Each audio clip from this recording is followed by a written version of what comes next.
Hello. Hi there. So we did our cross-country trip and we're back in North Van. We indicated earlier that we would come back with a summary of our trip, questions that came up frequently during our cross-country drive, and we summarized it in a few questions, and we're hoping that this will be helpful to you should you ever decide or want to do a similar initiative journey as we did. I ask, we should come back and say, so would you ever recommend somebody do this? That's not one of the questions, But my answer is yes. cool. Through these questions, of course, my math guru here has crunched the numbers, so which was very interesting. Anything you wanted to add? No, that's great. Yeah. All right. Yeah, there are 5 questions that we kind of figured out. Yeah. I guess the first question when we tell people we drove across Canada, well, the first question that came up is how long did it take to cross Canada in a vehicle? Yeah. So I added it up and I have all sorts of data. It was 44 days of travel time, but 27 of those days were on the road going from one overnight to another, like one destination to another. So 27 days going across the country and then 44 days traveling in total.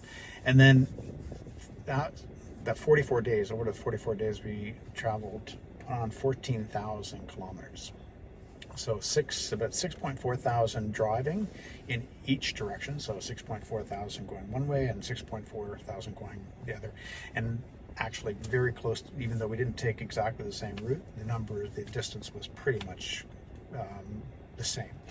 And then there's about 1,000 kilometers we put on Joule just driving around locally. So when we were in Ottawa, Toronto, or Shediac or Halifax, we were just driving around. That was an extra 1,000 K. Mm-hmm. And we took 10 and a half days, that half day being Shediac to Halifax and another half day Halifax back to Shediac.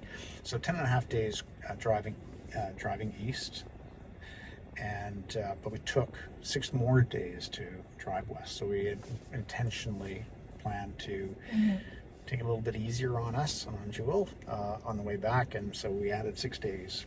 And but overall, it was the same amount of driving time. So actual driving was 72 hours versus 73 hours. 72 hours going east and 73 hours coming back. So that's actual driving time over the course of those 27 days. So of course, the time, the number of days depends on the number of hours that you're driving. Yeah. Yeah, and we were mindful.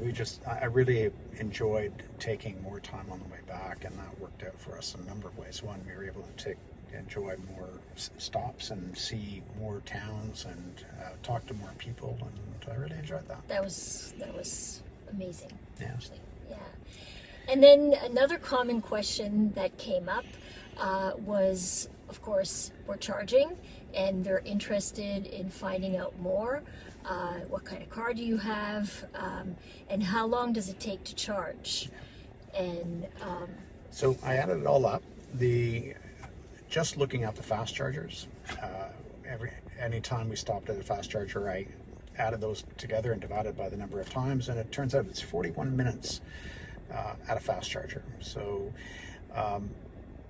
which leads us to my first kind of tip, and that is, somebody had told me this on one of the stops. One of the other people at charging says, ABC, always be charging. I would just amend it a little bit. Always be charging while you're doing other things. I agree. It's about opportunistic charging. So it's not about stopping to charge, it's about stopping and taking advantage of the stop to charge while you do other things. We charged actually over 100 times over that 14,000 kilometers. So over the 44 days, it was over 100 times. And these were frequently opportunities just to charge. We didn't have to charge necessarily, but while we were planning on doing something else, and we had video of you going out and doing your walks That's right. in the In the frigid cold. minus 18? In the minus Yes, I 18. remember that. So rest breaks, walking, eating, visiting, sleeping, and there's two other parts to that. Tip is I had underestimated the value of trickle charging. So just plugging into a regular household outlet, that makes a difference actually. Yeah. And overnight you can add 10% of juice to the battery, and I hadn't done that on the way out at all actually, but took advantage of it on the way back, and it makes a huge difference. And then slow charging as well, particularly helpful when charging at the top end of the battery, when a fast charger is going to throttle the amount of juice you get. So, what's the range of the car? Yeah, that's a question we would get frequently, and I'm going to have to say it depends. But overall, what looking at our energy consumption going out east and our energy consumption coming out west on average, we would average 330 kilometers on a full charge going out east, and then 370 kilometers on a full charge coming out west. But there's quite a variance there as well. So, and that I think is overall low. I think we can do better. The best days, we had as high as 445 kilometers, and that was those days when actually right at the end of our trip, when we're coming through this Highway 3 on the southern part of BC, we had we were really efficient, and that was really interesting. On our worst days, like when we're driving from Thunder Bay to Terrace and it's bitterly cold, or when we're driving Regina to Winnipeg and we're in a snowstorm, those are the worst days where you're getting the worst efficiency, and the range dropped down to 315 kilometers, generally speaking. But what it shows me is that the downside is actually not that much further down. The upside is significantly higher than what our average was, and I've learned that you can control that. And so the second tip really is how to make the drive really efficient. And so I have a couple things. One, slow your roll, and I know that you're happy to hear that. Yes. If you're looking to stretch your range, you can just slow down. 5 kilometers an hour makes a difference. So dropping your speed by 5 kilometers an hour can make a difference. The road conditions, like the cold, the wet roads, they certainly impact battery life, but you can't control the weather, but you can control your speed. And the other thing I noticed is that, and I used the cruise control all the time when we were driving. And the adaptive cruise control is really, really effective. What I noticed when I'm climbing a hill, it'll maintain the programmed set speed, but when you go over the crest and you start descending, the cruise control will allow an extra 3 kilometers per hour more. So what I would do is I just one click of the button, drop the programmed speed by 5 kilometers an hour, and that would give me an opportunity to maximize the regen on those long descents down those long hills that we had just climbed. And while you don't gain all the energy back that you expended going up, it makes a huge difference and adds a significant amount of life on the way back. So yeah, what I found interesting is on the way back, you dropped it by 5 kilometers an hour, yeah. But it didn't increase the amount of time that it took to drive across Canada back home. So the next question. An important one. Yeah. How much did it cost? Yeah. So just on energy, it cost us, I added it all up, $1,101.35, and that includes anything we paid for, fast charging or slow charging, and over that 14,000 kilometers, it was $1,101.35. That's pretty precise. It is. And then going there, so how that breaks down actually was really interesting to find out. I broke it down. So on the way east, it cost us $710 or 10 cents a kilometer. Mm-hmm. And then on the way back, it cost us $391 or 6 cents a kilometer. And so on the way back, we reduced our costs by $320. And I thought not significant, not insignificant. It's getting up to half. And in comparison, when we drove out west in 2021, we drove out west, and then we drove here. Yeah, when we moved out here, we had our Ford Taurus show. It has a big engine in it. It's an internal combustion engine, and we had driven 4,589 kilometers from Ottawa to Vancouver, and I had looked up all of our receipts for all the money we spent on gas, and averaged it out and adjusted it for inflation, and it turns out it was 18 cents a kilometer. So 18 cents to drive an internal combustion engine per kilometer, compared to the $710 to drive west, which is 10 cents a kilometer. But I was actually able to drop it down to 6 cents a kilometer for the return. And the tip there, I figure, is take advantage of free charging. 40% of the energy we used on the drive back to BC was at no cost. We didn't pay for it. 40% of the energy we used, and that's why I was able to drop down. So those included what? Fast. So there were a couple of fast charges I didn't have to pay for, and I was aware of them because of the drive out west. But also, it was the slow chargers at hotels, and we were much more mindful about where we stayed, and tried to find places where they had a slow charger, or if not a slow charger, a trickle charge, and they're often free. They're not always advertised at hotels, we would find as well. And the slow charger will give you fill up your battery overnight. They're also, and if not overnight, they're around town. So I remember stopping in Fernie and pulling into the City Hall area. It's a beautiful park, Yes. and there's slow chargers there. And we're just going to wander around town for a couple of hours, plug it in. It makes a difference. It does. Free, usually free, not always, but if it isn't free, it is very cost effective. It's based on our analysis. And so we were really tactical about booking the hotels on our return, so that was leverage the trickle and slow charging, and also played into our strategy of having more stops. So we took our time, and yes, we would have more overnights and so more hotels, but that's what we wanted to do. And so being able to use that time to charge while we were sleeping or eating supper or whatever really worked for us really well. Yeah. And how was, I guess, to summarize all of this, how was the car for the long haul? Yeah, well, that's a good question for you as well. How did you feel? I was impressed by Joule. I was comfortable. I need back support, and it was there. Yeah. I could adjust the heat, the cold,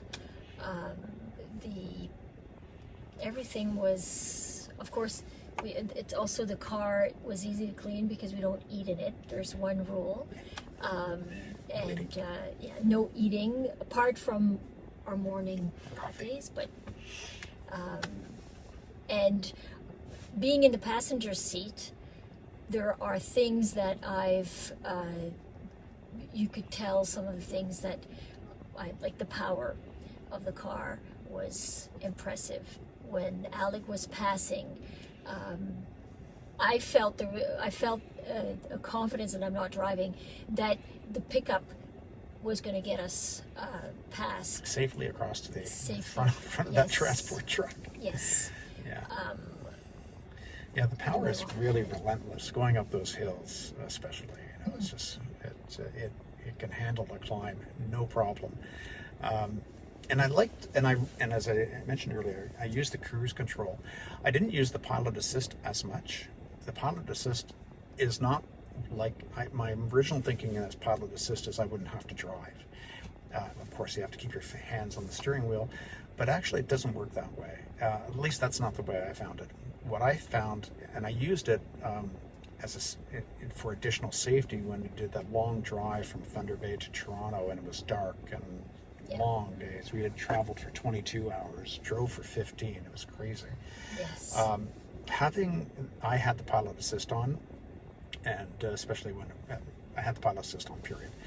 I found it especially useful at night, where Joule is making sure I'm staying in the lane, and sometimes we wouldn't agree, but it kept me actively involved in the control, and she was a check on my driving, and sometimes we didn't just necessarily agree, but the point is, it's not, you don't get tired and complacent, you are actively driving, and so it really was definitely an additional safety feature I appreciated. And the other thing I'd say is I drive the car on full regen capacity, like it's full on, and it really helps. It really makes a difference on recouping energy, and for the braking, it really helps with the efficiency of the vehicle. Is there anything you would say that you missed out of the vehicle? Well, before we go there, there's one thing that I found very useful is when we would program point A to point B, Joule was very precise and in what percentage we'd be when we arrived at our destination, and it was bang on every time. Yeah, she was really, the Google Maps integration, range prediction was a little bit conservative, which is what I would want, and usually really accurate, like good predictive that was analytics. Impressive. And I mean, of course, she couldn't predict that I'd be sometimes going as slow as so those last days, if I was dropping my speed, I improved on that. And But she would adjust, right? She would. You know. I took it as a bit of a challenge. Yeah. And so can I beat it? Can I beat it? We're 1%. We'll be 1% more when we get there. Yeah. So. But it was very helpful planning, especially when I'm thinking about coming back or going over the Lake Superior area, and having that reliable estimate of what the state of our battery is going to be, and it proved itself to be right. So Joule, that was excellent. Yeah. Yeah.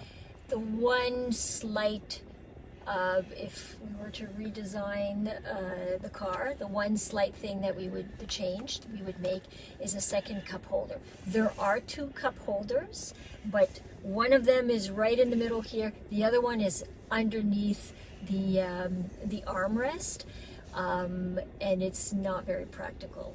Yeah. And having to hold your latte or whatever your drink, trying to take photos, is not convenient. But so and that is an inconvenience. One of the things I really liked that we innovated was we took a camel bag that we hooked up on the back of my seat, and so we could keep hydrated, and that stayed out of the way. It's a 3-liter bag, so it gave us lots of I'd water. do that again. Yeah. Absolutely. Yeah, for any sort of length of trip, just having that there was really helpful, and reduced the need to have more things, bottles and so forth. But an extra cup holder would be great, and a little tip would be long trip, camel bag it. Exactly, and it really helps when it was perfect timing for when we had to stop to charge to, of course, go to the restroom. That's true. Which was good. Yeah, the consequence of staying hydrated. So we hope this is helpful. Yeah. If we forgot any information, if there's any questions, please feel free to write in the comments, and we'd be happy to answer the questions. Yeah. Yes. And I'll put in the description some of the detail, some information on there's much more available that I probably won't throw in the description, but if you have any questions, ask, and I will put some numbers in there, so if you're curious about what our stats are, then that might be helpful. And if you want the dissertation, I'm sure Alec would be more than happy to provide it to you. Yeah, I'm going to do a PhD separately. thesis on this now. Yes. Milk it. Well, anyways, thank you. We're going to do one more video. Yes, and it's not about the car, but it's about our journey across Canada, and so that requires a little bit more thinking analysis as well. Yeah. Let's just give it a bit of time to sink in a bit more. So thank you for watching us. Yeah, thank you. For enduring throughout our journey, our videos. There's 27 videos. something like that. It's a lot, actually. Yes, but it was more for us to, Archive. as a, yes, Yeah. souvenir, memories. All right. Well, best. Bye. Take care.